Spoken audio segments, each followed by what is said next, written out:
Mademoiselle Fifi. A short story written by Guy de Maupassant and read for you in both French and English. Please enjoy. The Major Graf von Farlsberg, the Prussian commandant, was reading his newspaper, lying back in a great armchair, with his booted feet on the beautiful marble fireplace, where his spurs had made 2 holes, which grew deeper every day. During the 3 months that he had been in the chateau of Erville, le Major Graf von Farlsberg, le commandant prussien, lisait son journal, renversé dans un grand fauteuil, les pieds bottés posés sur la belle cheminée de marbre, où ses éperons avaient creusé 2 trous qui s'approfondissaient de jour en jour. Durant les 3 mois qu'il avait passés au château d'Urville. A cup of coffee was smoking on a small inlaid table, which was stained with liquors burnt by cigars, notched by the penknife of the victorious officer, who occasionally would stop while sharpening a pencil, to jot down figures, or to make a drawing on it, just as it took his fancy. Une tasse de café fumait sur une petite table incrustée, tachée de liqueur brûlée par des cigares, entaillée par le canif de l'officier victorieux, qui parfois s'interrompait en taillant un crayon pour y noter des chiffres ou y tracer un dessin au gré de sa fantaisie. When he had read his letters and the German newspapers, which his baggage master had brought him, he got up, and after throwing 3 or 4 enormous pieces of greenwood onto the fire, for these gentlemen were gradually cutting down the park in order to keep themselves warm, he went to the window. Lorsqu'il eut lu ses lettres et les journaux allemands que son maître de bagages lui avait apportés, il se leva, et après avoir jeté 3 ou 4 énormes bûches de bois vert dans le feu, car ces messieurs abattaient peu à peu le parc pour se chauffer, il alla à la fenêtre. The rain was descending in torrents, a regular Normandy rain, which looked as if it were being poured out by some furious hand, a slanting rain, which was as thick as a curtain, and which formed a kind of wall with oblique stripes, and which deluged everything, a regular rain, such as one frequently experiences in the neighborhood of Rouen, which is the watering pot of France. La pluie tombait à torrents, une vraie pluie de Normandie, qui semblait versée par une main furieuse, une pluie oblique, épaisse comme un rideau, formant une sorte de mur à raies inclinées, qui inondait tout, une pluie habituelle dans les environs de Rouen, cet arrosoir de la France. For a long time the officer looked at the sodden turf, and at the swollen Nl beyond it, which was overflowing its banks, and he was drumming a waltz from the Rhine on the window panes, with his fingers, when a noise made him turn round. It was his second in command, Captain Baron von Kellweinstein. Pendant longtemps l'officier contempla le gazon détrempé et l'andelle grossie qui débordait plus loin, et il tapotait des doigts une valse du Rhin sur les vitres, quand un bruit le fit se retourner. C'était son second, le capitaine Baron von Kellweinstein. The major was a giant, with broad shoulders and a long, fair beard, which hung like a cloth on to his chest. Le major était un géant, aux épaules larges, à la longue barbe blonde qui tombait comme un drap sur sa poitrine. His whole, solemn person suggested the idea of a military peacock who was carrying his tail spread out onto his breast. Son allure solennelle évoquait l'idée d'un pan militaire, un pan qui déploierait sa queue sur sa poitrine. He had cold, gentle, blue eyes, and the scar from a sword cut, which he had received in the war with Austria. He was said to be an honorable man, as well as a brave officer. Il avait des yeux bleus, froids et doux, et la cicatrice d'un coup de sabre reçu pendant la guerre avec l'Autriche. On disait de lui qu'il était un homme honorable, autant qu'un brave officier. The captain, a short, red-faced man, who was tightly girthed in at the waist, had his red hair cropped quite close to his head, and in certain lights almost looked as if he had been rubbed over with phosphorus. Le capitaine, petit homme au visage rouge, serré de près à la taille, portait ses cheveux roux coupés ras, et par instants on eût dit, à certains reflets, qu'il avait été frotté de phosphore. He had lost 2 front teeth one night, though he could not quite remember how. Il avait perdu 2 dents de devant une nuit, sans bien savoir comment. This defect made him speak so that he could not always be understood, and he had a bald patch on the top of his head, which made him look rather like a monk, with a fringe of curly, bright, golden hair round the circle of bare skin. Ce défaut le faisait parler d'une façon parfois incompréhensible, et il avait une tonsure au sommet du crâne qui lui donnait l'air d'un moine, avec une frange de cheveux bouclés, d'un blond éclatant, autour du rond nu. The commandant shook hands with him, and drank his cup of coffee, the 6th that morning, at a draught, while he listened to his subordinate's report of what had occurred, and then they both went to the window, and declared that it was a very unpleasant outlook. Le commandant lui serra la main et but d'un trait sa tasse de café, la 6e ce matin-là, tandis qu'il écoutait le rapport des événements faits par son subordonné, puis ils allèrent ensemble à la fenêtre et constatèrent que la vue était fort déplaisante. The major, who was a quiet man with a wife at home, could accommodate himself to everything, but the captain, who was rather fast, being in the habit of frequenting low resorts and much given to women, was mad at having been shut up for 3 months in the compulsory chastity of that wretched hole. Le major, homme calme et marié, s'accommodait de tout, mais le capitaine, plutôt dévergondé, habitué aux bas lieux et grand amateur de femmes, devenait fou d'être enfermé depuis 3 mois dans la chasteté forcée de ce trou misérable. There was a knock at the door, and when the commandant said, "Come in," one of their automatic soldiers appeared, and by his mere presence announced that breakfast was ready. On frappa à la porte, et lorsque le commandant dit « Entrez », un de leurs soldats mécaniques parut, et, par sa seule présence, annonça que le déjeuner était servi. In the dining room, they met 3 other officers of lower rank, a lieutenant, Otto von Grossling, and 2 sub-lieutenants, Fritz Junbarg and Count von Erich, a very short, fair-haired man, who was proud and brutal toward men, harsh toward prisoners, and very violent. Dans la salle à manger, ils retrouvèrent 3 autres officiers de rang inférieur, un lieutenant, Otto von Grossling, et 2 sous-lieutenants, Fritz Schönberg et le comte von Erich, tout petits, blonds, orgueilleux et brutal avec les hommes, dur envers les prisonniers, et très violent. Since he had been in France, his comrades had called him nothing but Mademoiselle Fifi. Depuis qu'il était en France, ses camarades ne l'appelaient plus que Mademoiselle Fifi. They had given him that nickname on account of his dandified style and small waist, which looked as if he wore stays, from his pale face, on which his budding mustache scarcely showed, and on account of the habit he had acquired of employing the French expression, fi donc, which he pronounced with a slight whistle, when he wished to express his sovereign contempt for persons or things. On lui avait donné ce surnom à cause de sa coquetterie et de sa taille fine, qu'on eût cru emprisonné dans un corset, à cause de son visage pâle, où l'on distinguait à peine la moustache naissante, et aussi en raison de l'habitude qu'il avait prise d'employer l'expression française fi. Fi donc, qu'il prononçait avec un léger sifflement pour marquer son mépris souverain des gens ou des choses. The dining room of the chateau was a magnificent long room, whose fine old mirrors, now cracked by pistol bullets and Flemish tapestry, now cut to ribbons and hanging in rags in places, from sword cuts, told too well what Mademoiselle Fifi's occupation was during his spare time. La salle à manger du château était une grande pièce magnifique, dont les vieux miroirs, maintenant fêlés par des balles de pistolet, et la tapisserie flamande, déchirée en lambeaux à certains endroits par des coups de sabre, indiquaient trop clairement quelle avait été l'occupation de Mademoiselle Fifi pendant ses heures de loisirs. There were 3 family portraits on the walls, a steel-clad knight, a cardinal, and a judge, who were all smoking long porcelain pipes, which had been inserted into holes in the canvas, while a lady in a long, pointed waist proudly exhibited an enormous pair of mustaches, drawn with a piece of charcoal. 3 portraits de famille ornaient les murs, un chevalier en armure, un cardinal et un magistrat, tous 3 fumaient de longues pipes de porcelaine, fixées dans des trous pratiqués dans la toile, tandis qu'une dame en robe à taille pointue exhibait fièrement une énorme paire de moustaches tracées au charbon.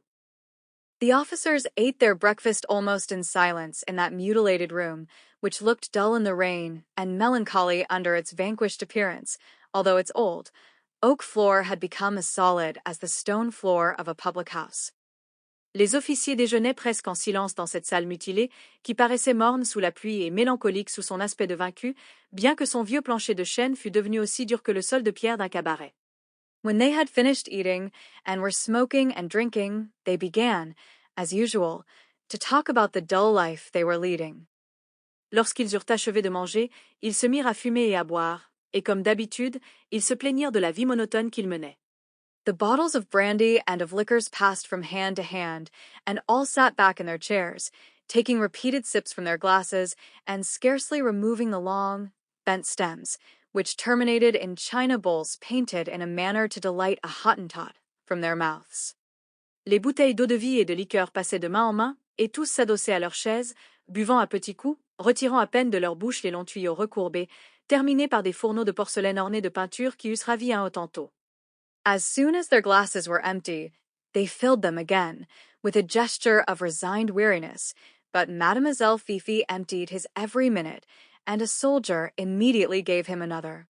Dès que leur verre était vide, il les remplissait de nouveau avec un geste de fatigue résigné, mais Mademoiselle Fifi vidait le sien minute après minute et un soldat aussitôt le lui remplissait. They were enveloped in a cloud of strong tobacco smoke.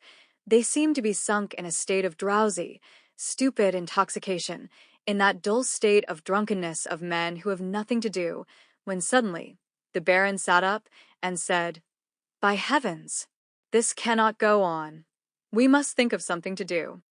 Ils étaient enveloppés d'un nuage de tabac âcre, ils semblaient plongés dans une torpeur d'ivresse stupide, dans cette somnolence lourde des buveurs sans occupation, quand tout à coup le baron se redressa et s'écria « Ma foi, cela ne peut plus durer, il faut que nous trouvions quelque divertissement. » And on hearing this, Lieutenant Otto and Sub-Lieutenant Fritz, who preeminently possessed the grave, heavy German countenance, said, "What, Captain?"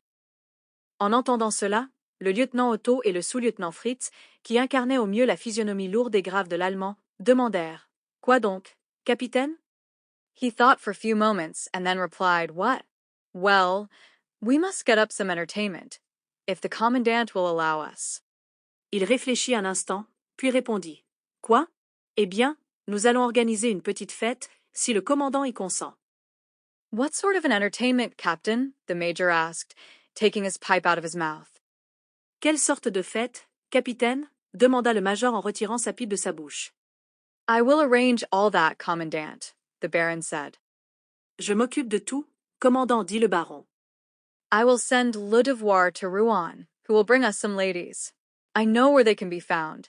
We will have supper here, as all the materials are at hand, and, at least, we shall have a jolly evening. J'enverrai Le Devoir à Rouen, qui nous ramènera quelques dames. Je sais où les trouver. Nous souperons ici, puisque nous avons tout sous la main, et, au moins, nous passerons une soirée gaie. Graf von Farlsberg shrugged his shoulders with a smile. You must surely be mad, my friend. Graf von Farlsberg haussa les épaules avec un sourire. Vous êtes sûrement fou, mon ami. But all the other officers got up, surrounded their chief, and said, Let the captain have his own way, commandant. It is terribly dull here. Mais tous les autres officiers se levèrent, entourèrent leur chef et dirent « Laissez donc faire le capitaine, commandant, on s'ennuie à périr, ici. » And the major ended by yielding. Et le major finit par céder. Very well, he replied, and the Baron immediately sent for Le Devoir. C'est bien, répondit-il, et aussitôt le baron fit appeler Le Devoir. The latter was an old corporal who had never been seen to smile, but who carried out all the orders of his superiors to the letter, no matter what they might be. C'était un vieux caporal qu'on ne voyait jamais sourire, mais qui exécutait à la lettre tous les ordres de ses supérieurs, quels qu'ils fussent. He stood there, with an impassive face while he received the Baron's instructions, and then went out. 5 minutes later, a large wagon belonging to the military train, covered with a miller's tilt, galloped off as fast as 4 horses could take it, under the pouring rain. And the officers all seemed to awaken from their lethargy. Their looks brightened, and they began to talk. Il se présenta, le visage impassible, tandis qu'il recevait les instructions du baron, puis il sortit. 5 minutes après, un grand fourgon du train militaire, couvert d'une bâche de meunier, partit au galop de 4 chevaux, sous la pluie battante. Et tous les officiers semblèrent s'éveiller de leur léthargie, leur regard s'anima, ils se mirent à causer. Although it was raining as hard as ever, the major declared that it was not so dull, and Lieutenant von Grossling said with conviction that the sky was clearing up, while Mademoiselle Fifi did not seem to be able to keep in his place. Quoique la pluie tombât toujours aussi drue, le major déclara qu'il ne faisait plus si maussade, et le lieutenant von Grossling affirma, avec conviction, que le ciel s'éclaircissait, tandis que Mademoiselle Fifi ne semblait pouvoir tenir en place. He got up and sat down again, and his bright eyes seemed to be looking for something to destroy. Il se levait, se rasseyait, et ses yeux brillants paraissaient chercher quelque chose à démolir. Suddenly, looking at the lady with the mustaches, the young fellow pulled out his revolver and said, You shall not see it. Soudain, voyant la dame à moustache, le jeune homme sortit son revolver et dit, Tu ne la verras plus. And without leaving his seat he aimed, and with 2 successive bullets cut out both the eyes of the portrait. Et sans se lever, il ajusta, et de 2 balles consécutives fit sauter les 2 yeux du portrait. Let us make a mine, he then exclaimed, and the conversation was suddenly interrupted, as if they had found some fresh and powerful subject of interest. Faisons une mine, s'écria-t-il alors, et la conversation cessa brusquement, comme si tous venaient de découvrir un sujet d'intérêt nouveau et captivant. The mine was his invention, his method of destruction, and his favorite amusement. La mine était son invention, sa manière de détruire, et son divertissement favori.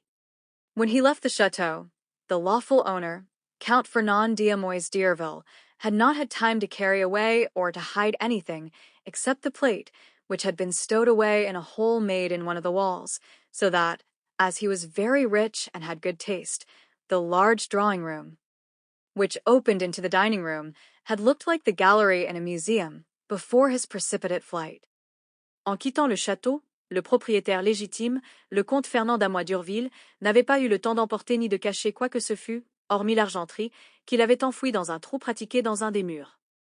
Aussi, comme il était très riche et de goût raffiné, le grand salon, qui communiquait avec la salle à manger, ressemblait-il à la galerie d'un musée avant sa fuite précipitée. Expensive oil paintings, watercolors, and drawings hung upon the walls, while on the tables, on the hanging shelves, and in elegant glass cupboards, there were 1,000 knickknacks, small vases, statuettes, groups in Dresden china, grotesque Chinese figures, old ivory, and Venetian glass, which filled the large room with their precious and fantastical array. Des peintures à l'huile de grande valeur, des aquarelles et des dessins ornaient les murs, tandis que sur les tables, sur les étagères suspendues et dans de jolies vitrines de verre, s'entassaient 1000 bibelots, petits vases, statuettes, groupes en porcelaine de Dresde. Figurines chinoises grotesques, vieil ivoire, verreries de Venise, emplissant la vaste pièce d'un étalage précieux et fantaisiste. Scarcely anything was left now. Not that the things had been stolen, for the major would not have allowed that, but Mademoiselle Fifi would have a mine, and on that occasion all the officers thoroughly enjoyed themselves for 5 minutes. Il ne restait presque plus rien maintenant. Non que ces objets eussent été volés, car le major ne l'aurait pas permis, mais Mademoiselle Fifi tenait à faire une mine, et, cette fois-là, tous les officiers s'amusèrent beaucoup pendant 5 minutes. The little Marquis went into the drawing-room to get what he wanted, and he brought back a small, delicate china teapot, which he filled with gunpowder and carefully introduced a piece of German tinder into it, through the spout. Le petit marquis était allé chercher, dans le salon, ce dont il avait besoin. Il rapporta une délicate petite théière de porcelaine qu'il remplit de poudre et où il introduisit avec soin, par le bec, un morceau d'amadou allemand. Then he lighted it and took this infernal machine into the next room, but he came back immediately and shut the door. Puis il y mit le feu et porta cette machine infernale dans la pièce voisine, mais il revint aussitôt et ferma la porte. The Germans all stood expectantly, their faces full of childish, smiling curiosity, and as soon as the explosion had shaken the chateau, they all rushed in at once. Les Allemands restèrent tous là, dans l'attente, le visage empreint d'une curiosité enfantine et rieuse, et dès que la détonation ébranla le château, ils se précipitèrent en masse. Mademoiselle Fifi, who got in first, clapped his hands in delight at the sight of a terracotta Venus, whose head had been blown off, and each picked up pieces of porcelain, and wondered at the strange shape of the fragments. While the major was looking with a paternal eye at the large drawing-room which had been wrecked in such a Neronic fashion, and which was strewn with the fragments of works of art. Mademoiselle Fifi, qui entra le premier, battit des mains avec joie en apercevant une Vénus de terre cuite dont la tête avait sauté. Chacun ramassa des débris de porcelaine et s'émerveilla de la forme bizarre des éclats, tandis que le major considérait d'un œil paternel le grand salon, saccagé à la façon d'un héron, jonché de débris d'œuvres d'art. He went out first and said with a smile, "He managed that very well." Il sortit le premier et déclara, avec un sourire, « Il a très bien réussi son coup. » But there was such a cloud of smoke in the dining room, mingled with the tobacco smoke, that they could not breathe, so the commandant opened the window, and all the officers, who had gone into the room for a glass of cognac, went up to it.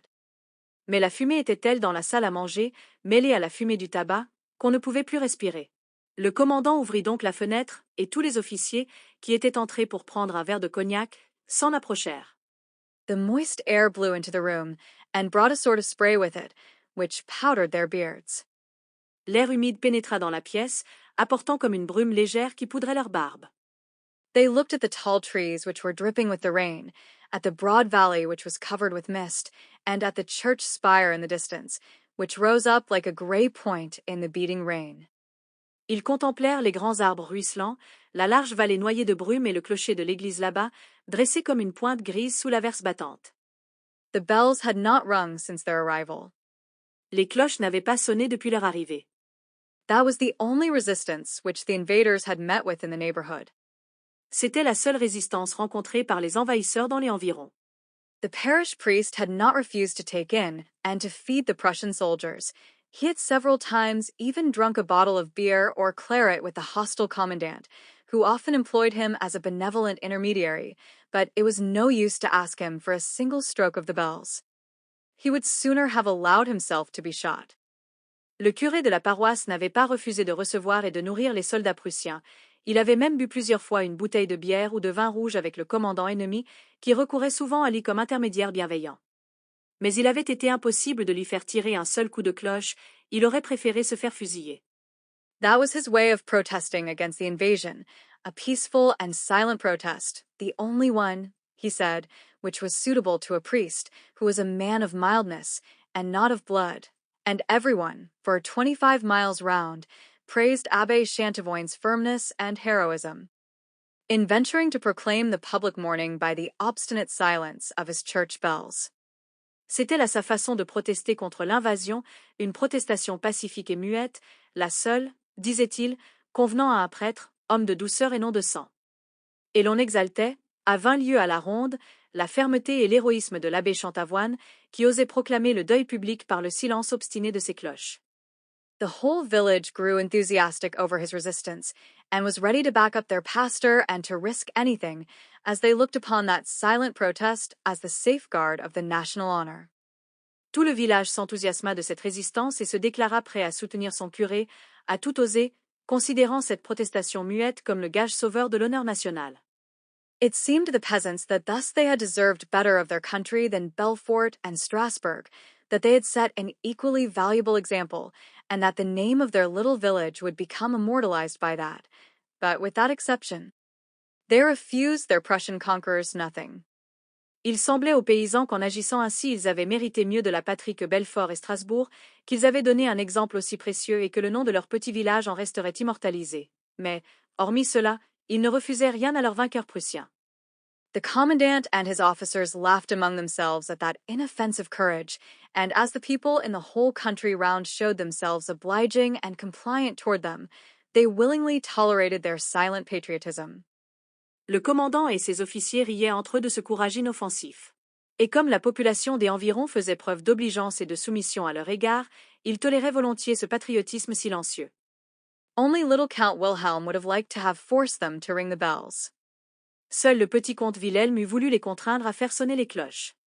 He was very angry at his superior's politic compliance with the priest's scruples, and every day he begged the commandant to allow him to sound ding dong, just once, only just once, just by way of a joke. Il s'irritait de la bienveillance politique de son supérieur envers les scrupules du curé, et chaque jour il suppliait le commandant de le laisser sonner ding dong, une seule fois, juste une, pour plaisanter. And he asked it like a wheedling woman, in the tender voice of some mistress who wishes to obtain something, but the commandant would not yield, and to console herself, Mademoiselle Fifi made a mine in the château. Il le sollicitait comme une femme câline, d'une voix tendre de maîtresse qui veut obtenir, mais le commandant ne cédait pas, et, pour se consoler, Mademoiselle Fifi faisait une mine au château. The 5 men stood there together for some minutes, inhaling the moist air, and at last, Lieutenant Fritz said, with a laugh, "The ladies will certainly not have fine weather for their drive." Tous 5 restèrent un instant ainsi, respirant l'air humide, et enfin le lieutenant Fritz dit en riant. Il ne fera pas beau pour la promenade de ces dames. Then they separated, each to his own duties, while the captain had plenty to do in seeing about the dinner. Puis ils se séparèrent, chacun vaquant à ses occupations, tandis que le capitaine s'occupa de préparer le dîner. When they met again, as it was growing dark, they began to laugh at seeing each other as dandified and smart as on the day of a grand review. Quand ils se retrouvèrent à la tombée du jour, ils rirent de se voir les uns les autres aussi élégants et tirés à 4 épingles que pour un jour de grande revue. The commandant's hair did not look as gray as it did in the morning, and the captain had shaved, had only kept his mustache on, which made him look as if he had a streak of fire under his nose. Les cheveux du commandant paraissaient moins gris que le matin, et le capitaine s'était rasé, gardant seulement sa moustache, qui lui donnait l'air d'avoir une flamme sous le nez. In spite of the rain, they left the window open, and one of them went to listen from time to time. Malgré la pluie, ils laissèrent la fenêtre ouverte, et l'un d'eux s'approchait de temps à autre pour écouter. At 6:15, the Baron said, he heard a rumbling in the distance. À 6h15, le baron déclara percevoir un roulement au loin. They all rushed down, and soon the wagon drove up at a gallop with its 4 horses, splashed up to their backs, steaming and panting. Ils descendirent tous en hâte, et bientôt le fourgon arriva au galop, traîné par 4 chevaux. Éclaboussé jusqu'au dos, fumant et haletant. 5 women got out at the bottom of the steps, 5 handsome girls whom a comrade of the captain, to whom Le Devoir had taken his card, had selected with care. 5 femmes en descendirent au bas du perron, 5 belles filles qu'un camarade du capitaine, à qui le devoir avait remis sa carte, avait choisies avec soin. They had not required much pressing, as they were sure of being well treated, for they had got to know the Prussians in the 3 months during which they had had to do with them. Elles ne s'étaient pas fait prier, certaines d'être bien traitées, car elles avaient fait connaissance avec les Prussiens depuis 3 mois qu'elles les fréquentaient. So they resigned themselves to the men as they did to the state of affairs. Elles s'étaient donc résignées à ces hommes comme à la situation. It is part of our business, so it must be done, they said as they drove along, no doubt to allay some slight, secret scruples of conscience. Cela fait partie du métier, il faut bien y aller, disait-elle en chemin, pour calmer sans doute quelques légers scrupules intimes. They went into the dining room immediately, which looked still more dismal in its dilapidated state, when it was lighted up, while the table covered with choice dishes, the beautiful china and glass, and the plate, which had been found in the hole in the wall where its owner had hidden it, gave to the place the look of a bandit's resort, where they were supping after committing a robbery. Elles pénétrèrent aussitôt dans la salle à manger, qui paraissait plus lugubre encore, ainsi délabrée et éclairée, tandis que la table, chargée de mets délicats, de belles vaisselles et de couverts d'argent retrouvés dans le trou où le propriétaire les avait dissimulés, donnait à ce lieu un aspect de repère de bandits, où l'on soupe après un pillage. The captain was radiant. He took hold of the women as if he were familiar with them, appraising them, kissing them, valuing them for what they were worth as ladies of pleasure. Le capitaine rayonnait. Il s'empara des femmes avec une aisance complice, les jaugeant, les embrassant, les estimant pour ce qu'elles valaient en tant que filles de plaisir. And when the 3 young men wanted to appropriate one each, he opposed them authoritatively, reserving to himself the right to apportion them justly, according to their several ranks, so as not to wound the hierarchy.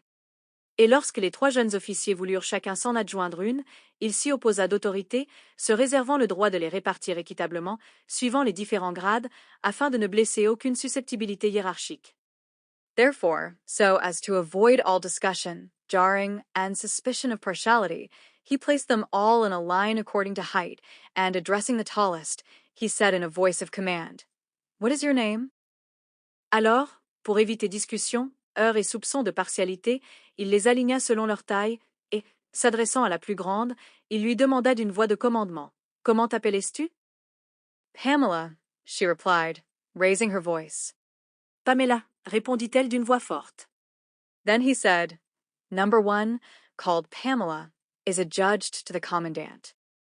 Alors il déclara, numéro 1, nommé Pamela, attribué au commandant. Then, having kissed Blondina, the second, as a sign of proprietorship, he proffered stout Amanda to Lieutenant Otto. Puis, après avoir embrassé Blondina, la seconde, en signe d'appropriation, il offrit l'opulente Amanda au lieutenant Otto. Eva, the tomato, to Sub-Lieutenant Fritz, and Rachel, the shortest of them all, a very young, dark girl, with eyes as black as ink, a Jewess, whose snub nose confirmed by exception the rule which allots hooked noses to all her race, to the youngest officer, frail Count Wilhelm von Erich. Eva la tomate fut attribuée au sous-lieutenant Fritz, et Rachel, la plus petite de toutes, une très jeune fille brune aux yeux d'encre, juive, dont le nez retroussé dérogeait à la règle attribuant à sa race un profil busqué, échut au plus jeune officier, le frêle comte Wilhelm von Erich. They were all pretty and plump, without any distinctive features, and all were very much alike in look and person, from their daily dissipation and the life common to houses of public accommodation. Elles étaient toutes jolies et potelées, sans caractère particulier, se ressemblant beaucoup par le visage et la tournure, à force de débauches quotidiennes et de vie commune dans les maisons de passe.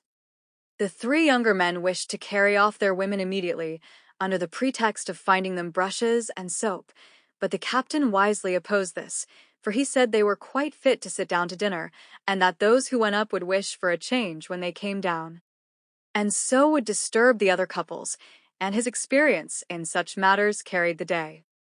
Les trois plus jeunes voulurent aussitôt emmener leurs compagnes, sous prétexte de leur chercher brosse et savon, mais le capitaine s'y opposa sagement, déclarant qu'elles étaient tout à fait présentables pour se mettre à table et que ceux qui montraient voudraient ensuite changer en redescendant, dérangeant ainsi les autres couples. Et son expérience en la matière l'emporta. There were only many kisses, expectant kisses. Il n'y eut que force baisers, des baisers d'attente. Suddenly Rachel choked, and began to cough until the tears came into her eyes, while smoke came through her nostrils.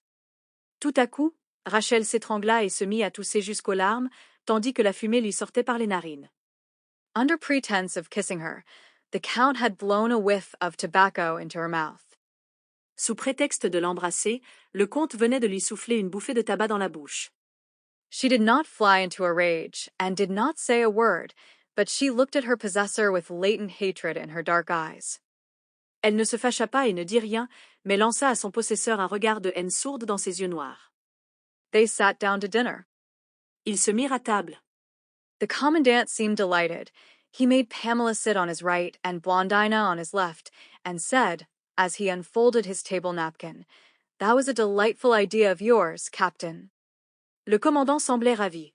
Il fit asseoir Pamela à sa droite et Blondina à sa gauche, et déclara, en dépliant sa serviette, « C'était une excellente idée, capitaine. » Lieutenants Otto and Fritz, who were as polite as if they had been with fashionable ladies, rather intimidated their neighbors, but Baron von Kellweinstein gave the reins to all his vicious propensities, beamed, made doubtful remarks, and seemed on fire with his crown of red hair.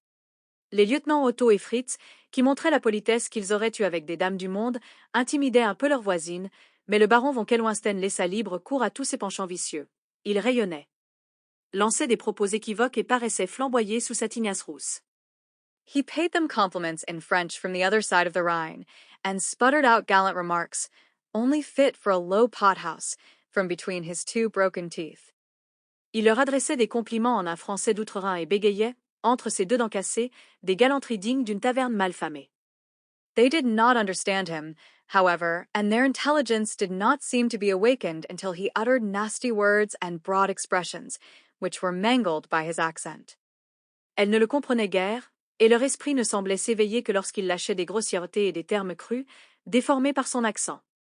Then all began to laugh at once, like mad women, and fell against each other, repeating the words, which the Baron then began to say all wrong, in order that he might have the pleasure of hearing them say doubtful things.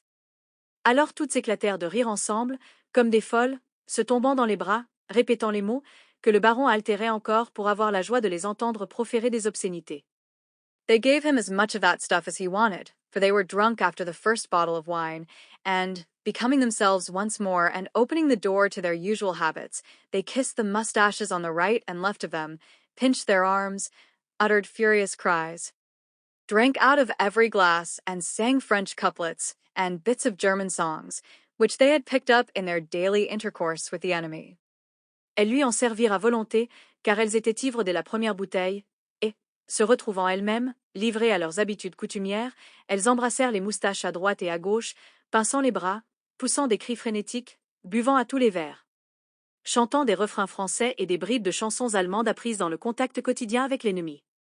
Soon the men themselves, intoxicated by that which was displayed to their sight and touch, grew very amorous, shouted and broke the plates and dishes, while the soldiers behind them waited on them stolidly.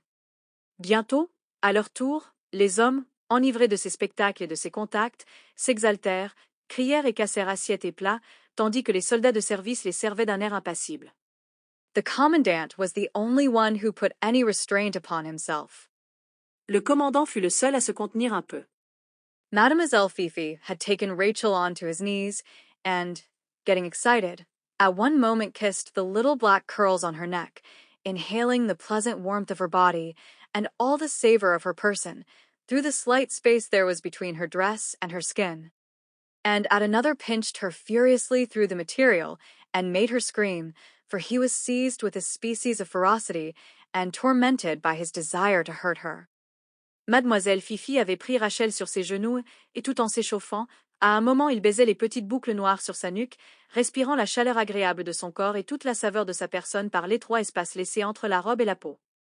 À un autre moment, il la pinçait furieusement à travers l'étoffe, la faisant crier, car il était saisi d'une sorte de férocité, tourmenté du désir de la faire souffrir. He often held her close to him, as if to make her part of himself, and put his lips in a long kiss on the Jewess's rosy mouth until she lost her breath, and at last he bit her until a stream of blood ran down her chin and onto her bodice. Souvent, il la serrait contre lui comme pour la fondre en sa chair et posait ses lèvres dans un long baiser sur la bouche rose de la Juive jusqu'à lui couper la respiration. Et enfin il la mordit si fort qu'un filet de sang coula sur son menton et sur son corsage. For the second time, she looked him full in the face, and as she bathed the wound, she said, "You will have to pay for that." Pour la seconde fois, elle le regarda droit dans les yeux, et tout en essuyant la plaie, elle déclara, « Vous me le paierez. » But he merely laughed a hard laugh and said, "I will pay." Mais il se contenta de rire d'un rire rauque et répondit, « Je paierai. » At dessert, champagne was served, and the commandant rose, and in the same voice in which he would have drunk to the health of the Empress Augusta, he drank, "To our ladies." Au dessert, on servit du champagne, et le commandant se leva, et de la même voix dont il eut trinqué en l'honneur de l'impératrice Augusta, il porta un toast, à nos dames. Then a series of toasts began, toasts worthy of the lowest soldiers and of drunkards, mingled with filthy jokes, which were made still more brutal by their ignorance of the language. Alors commença une série de toasts dignes de soudards et d'ivrognes, mêlés de plaisanteries ignobles, rendues plus grossières encore par leur ignorance de la langue. They got up, one after the other, trying to say something witty, forcing themselves to be funny, and the women, who were so drunk that they almost fell off their chairs, with vacant looks and clammy tongues, applauded madly each time. Ils se levèrent un à un, tâchant de trouver un mot d'esprit, se forçant à être drôles. Et les femmes, sous la tombée de leurs chaises, le regard vide, la langue pâteuse, applaudirent chaque fois avec frénésie.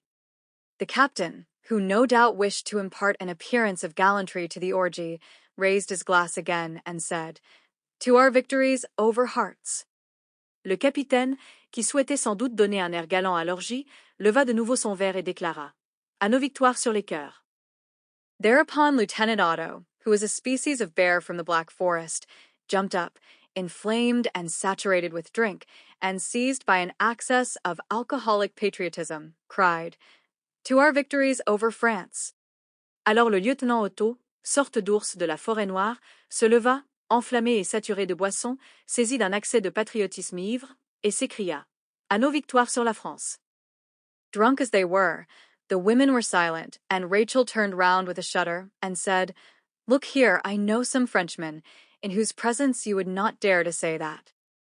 Malgré leur ivresse, les femmes se turent, et Rachel, frémissant, se retourna pour dire, « Tenez, je connais des Français devant qui vous n'oseriez jamais dire cela. » But the little count, still holding her on his knees, began to laugh, for the wine had made him very merry, and said, "Ha, Ha, ha. I have never met any of them myself. As soon as we show ourselves, they run away." Mais le petit comte, la gardant toujours sur ses genoux, se mit à rire, tout joyeux du vin, et répondit, « Ah, ha, ha. Moi, je n'en ai jamais vu. Dès que nous paraissons, il s'enfuit. » The girl, who was in a terrible rage, shouted into his face, "You are lying, you dirty scoundrel." La fille, que la fureur soulevait, lui cria en pleine figure, « C'est faux, espèce de sale canaille. » For a moment, he looked at her steadily, with his bright eyes upon her, as he had looked at the portrait before he destroyed it with revolver bullets, and then he began to laugh. "Ah, yes, talk about them, my dear. Should we be here now, if they were brave?" Un instant, il la fixa de ses yeux brillants, comme il avait fait pour le portrait avant de le cribler de balles, puis il éclata de rire. « Ah, Oui, parlez-nous d'eux, ma chère. Serions-nous ici si c'était de vrais braves? Then, getting excited, he exclaimed, "We are the masters. France belongs to us." Puis, s'exaltant, il s'écria, Nous sommes les maîtres. La France est à nous. She jumped off his knees with a bound and threw herself into her chair, while he rose, held out his glass over the table, and repeated, "France and the French, the woods, the fields, and the houses of France belong to us." D'un bond, elle sauta de ses genoux et s'affala sur sa chaise, tandis que lui se levait, tendant son verre au-dessus de la table et répétant La France et les Français, les bois, les champs et les maisons de France sont à nous. The others, who were quite drunk and who were suddenly seized by military enthusiasm, the enthusiasm of brutes, seized their glasses and, shouting, "Long live Prussia!" emptied them at a draught. Les autres, tout à coup pris d'enthousiasme militaire, l'enthousiasme des brutes, saisirent leurs verres et criant Vive la Prusse, les vidèrent d'un trait. The girls did not protest, for they were reduced to silence and were afraid. Even Rachel did not say a word, as she had no reply to make. Les filles ne protestèrent pas, elles s'étaient tues et elles avaient peur. Même Rachel garda le silence, n'ayant rien à répondre. And then the little count put his champagne glass, which had just been refilled, onto the head of the Jewess and exclaimed, "All the women in France belong to us. Also." Alors le petit comte posa sa coupe de champagne, qu'il venait de remplir, sur la tête de la Juive, en s'écriant « Toutes les femmes de France sont à nous aussi ». At that she got up so quickly that the glass upset, spilling the amber-colored wine onto her black hair as if to baptize her, and broke into 100 fragments as it fell onto the floor. À ce mot, elle se leva si brusquement que le verre se renversa, répandant le vin couleur d'ambre sur ses cheveux noirs comme pour la baptiser, et il se brisa en 100 morceaux en touchant le sol. With trembling lips, she defied the looks of the officer, who was still laughing, and she stammered out, in a voice choked with rage, that is not true, for you shall certainly not have any French women. Les lèvres frémissantes, elle défia du regard l'officier, qui riait encore, et balbutia, la voix étranglée de colère. C'est pas vrai. Vous n'aurez pas de Française. He sat down again, so as to laugh at his ease, and trying ineffectually to speak in the Parisian accent, he said, "That is good, very good. Then what did you come here for, my dear?" Il se rassit pour rire plus commodément, et, tâchant vainement de prendre l'accent parisien, il dit « C'est bon, très bon. Alors, pourquoi donc es-tu venue ici, ma jolie ?» She was thunderstruck, and made no reply for a moment, for in her agitation she did not understand him at first, but as soon as she grasped his meaning, she said to him indignantly and vehemently, I am not a woman. I am only a strumpet, and that is all that Prussians want." Stupéfaite, elle ne répondit pas d'abord, ne comprenant pas sur le coup, tant elle était troublée. Puis, ayant saisi le sens, elle s'indigna et répliqua vivement. Moi, je ne suis pas une femme, je ne suis qu'une catin, et c'est tout ce que veulent les Prussiens. Almost before she had finished, he slapped her full in her face, but as he was raising his hand again as if he would strike her, she, almost mad with passion, took up a small dessert knife from the table and stabbed him right in the neck, just above the breastbone. À peine avait-elle achevé sa phrase qu'il lui asséna un soufflet en plein visage, mais comme il levait la main de nouveau, prêt à la frapper, elle, affolée de rage, saisit un petit couteau à dessert sur la table et le lui planta dans le cou, juste au-dessus du sternum. Something that he was going to say was cut short in his throat, and he sat there, with his mouth half open and a terrible look in his eyes. Ce qu'il allait dire expira dans sa gorge, et il resta là, la bouche à demi ouverte, les yeux pleins d'une expression terrible. All the officers shouted in horror and leaped up tumultuously, but throwing her chair between Lieutenant Otto's legs, who fell down at full length, she ran to the window, opened it before they could seize her, and jumped out into the night and pouring rain. Tous les officiers, horrifiés, se levèrent en tumulte, mais, lançant sa chaise entre les jambes du lieutenant Otto, qui s'affala de tout son long, elle courut à la fenêtre, l'ouvrit avant qu'on pût la saisir et sauta dans la nuit et la pluie battante. In 2 minutes, Mademoiselle Fifi was dead. En 2 minutes, Mademoiselle Fifi était morte. Fritz and Otto drew their swords and wanted to kill the women, who threw themselves at their feet and clung to their knees. Fritz et Otto dégainèrent, voulurent tuer les femmes, qui se jetèrent à leurs pieds et leur saisirent les genoux. With some difficulty, the major stopped the slaughter and had the four terrified girls locked up in a room under the care of two soldiers. Le major, non sans peine, empêcha le massacre et fit enfermer les 4 filles épouvantées dans une chambre sous la garde de 2 soldats. Then he organized the pursuit of the fugitive as carefully as if he were about to engage in a skirmish, feeling quite sure that she would be caught. Ensuite, il organisa la poursuite de la fugitive avec autant de soin que pour une escarmouche, convaincu qu'on la prendrait.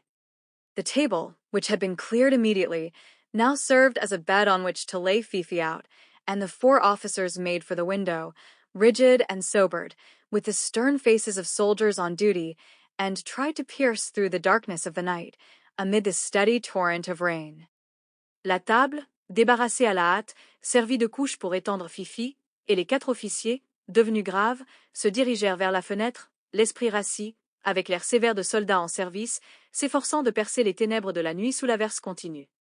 Suddenly, a shot was heard, and then another, a long way off, and for 4 hours they heard, from time to time, near or distant reports and rallying cries, strange words uttered as a call, in guttural voices. Soudain, un coup de feu retentit, puis un autre au loin. Et pendant 4 heures, à intervalles irréguliers, ils entendirent des détonations proches ou lointaines, des cris de ralliement, des mots étranges lancés en appel, avec des voix gutturales. In the morning they all returned. Au matin, ils revinrent tous. 2 soldiers had been killed and 3 others wounded by their comrades in the ardor of that chase, and in the confusion of such a nocturnal pursuit, but they had not caught Rachel. 2 soldats avaient été tués et 3 autres blessés par leurs compagnons dans l'ardeur de cette chasse et la confusion de cette poursuite nocturne, mais on n'avait pas mis la main sur Rachel. Then the inhabitants of the district were terrorized, the houses were turned topsy-turvy, the country was scoured and beaten up, over and over again, but the Jewess did not seem to have left a single trace of her passage behind her. Alors on terrorisa les habitants du pays, on bouleversa les maisons, on bâtit la campagne de fond en comble, mais il ne semblait pas que la Juive eût laissé la moindre trace de son passage. When the general was told of it, he gave orders to hush up the affair, so as not to set a bad example to the army, but he severely censured the commandant, who in turn punished his inferiors. Lorsque le général en fut informé, il ordonna d'étouffer l'affaire pour ne pas donner un mauvais exemple à l'armée, mais il censura sévèrement le commandant, qui à son tour punit ses subordonnés. The general had said, "One does not go to war in order to amuse oneself and to caress prostitutes." Le général avait déclaré, on ne fait pas la guerre pour s'amuser ni pour caresser des prostituées. And Graf von Farlsberg, in his exasperation, made up his mind to have his revenge on the district, but as he required a pretext for showing severity, he sent for the priest and ordered him to have the bell tolled at the funeral of Count von Erich. Et Graf von Farlsberg, exaspéré, résolut de se venger sur la contrée. Mais, ayant besoin d'un prétexte pour user de rigueur, il fit appeler le curé et lui ordonna de faire sonner le glas aux funérailles du comte von Erich. Contrary to all expectation, the priest showed himself humble and most respectful, and when Mademoiselle Fifi's body left the Chateau d'Irville on its way to the cemetery, carried by soldiers, preceded, surrounded, and followed by soldiers, who marched with loaded rifles. For the first time the bell sounded its funereal knell in a lively manner, as if a friendly hand were caressing it. Contre toute attente, le prêtre se montra humble et très respectueux. Et lorsque le corps de Mademoiselle Fifi quitta le château d'Urville pour aller au cimetière, porté par des soldats, précédé, entouré et suivi de soldats marchant le fusil chargé. Pour la première fois la cloche donna un glas vif, comme si une main amicale l'eût cajolé. At night it sounded again, and the next day, and every day, it rang as much as anyone could desire. Le soir, elle sonna encore, puis le lendemain, et tous les jours, elle tintait autant qu'on le voulait. Sometimes even, it would start at night, and sound gently through the darkness, seized by strange joy, awakened, one could not tell why. Parfois même, elle se mettait en branle la nuit et tintait doucement dans l'ombre, saisie d'une joie. Étrange, éveillée on ne savait pourquoi. All the peasants in the neighborhood declared that it was bewitched, and nobody, except the priest and the sacristan, would now go near the church tower, and they went because a poor girl was living there in grief and solitude, secretly nourished by those 2 men. Tous les paysans des environs la déclaraient ensorcelée, et plus personne, hormis le curé et le sacristain, ne s'approchait du clocher. Eux seuls y montaient, parce qu'une pauvre fille y vivait dans la tristesse et la solitude, nourrie en secret par ces deux hommes. She remained there until the German troops departed, and then one evening the priest borrowed the baker's cart, and himself drove his prisoner to Rouen. Elle resta là jusqu'au départ des troupes allemandes, puis, un soir, le prêtre emprunta la charrette du boulanger et conduisit lui-même sa prisonnière à Rouen. When they got there, he embraced her, and she quickly went back on foot to the establishment from which she had come, where the proprietress, who thought that she was dead, was very glad to see her. Arrivée en ville, il l'embrassa, et elle s'en retourna vite à pied à l'établissement qu'elle avait quitté, où la patronne, qui la croyait morte, se montra fort aise de la revoir. A short time afterward, a patriot who had no prejudices, who liked her because of her bold deed, and who afterward loved her for herself, married her and made a lady of her. Peu de temps après, un patriote sans préjugés, qui l'avait admirée pour son acte de bravoure et qui l'aima ensuite pour elle-même, l'épousa et fit d'elle une dame. The end. Thank you for listening, and please subscribe for more bilingual stories. Check our playlist section to find optimal listening material for your language learning. We wish you a wonderful day.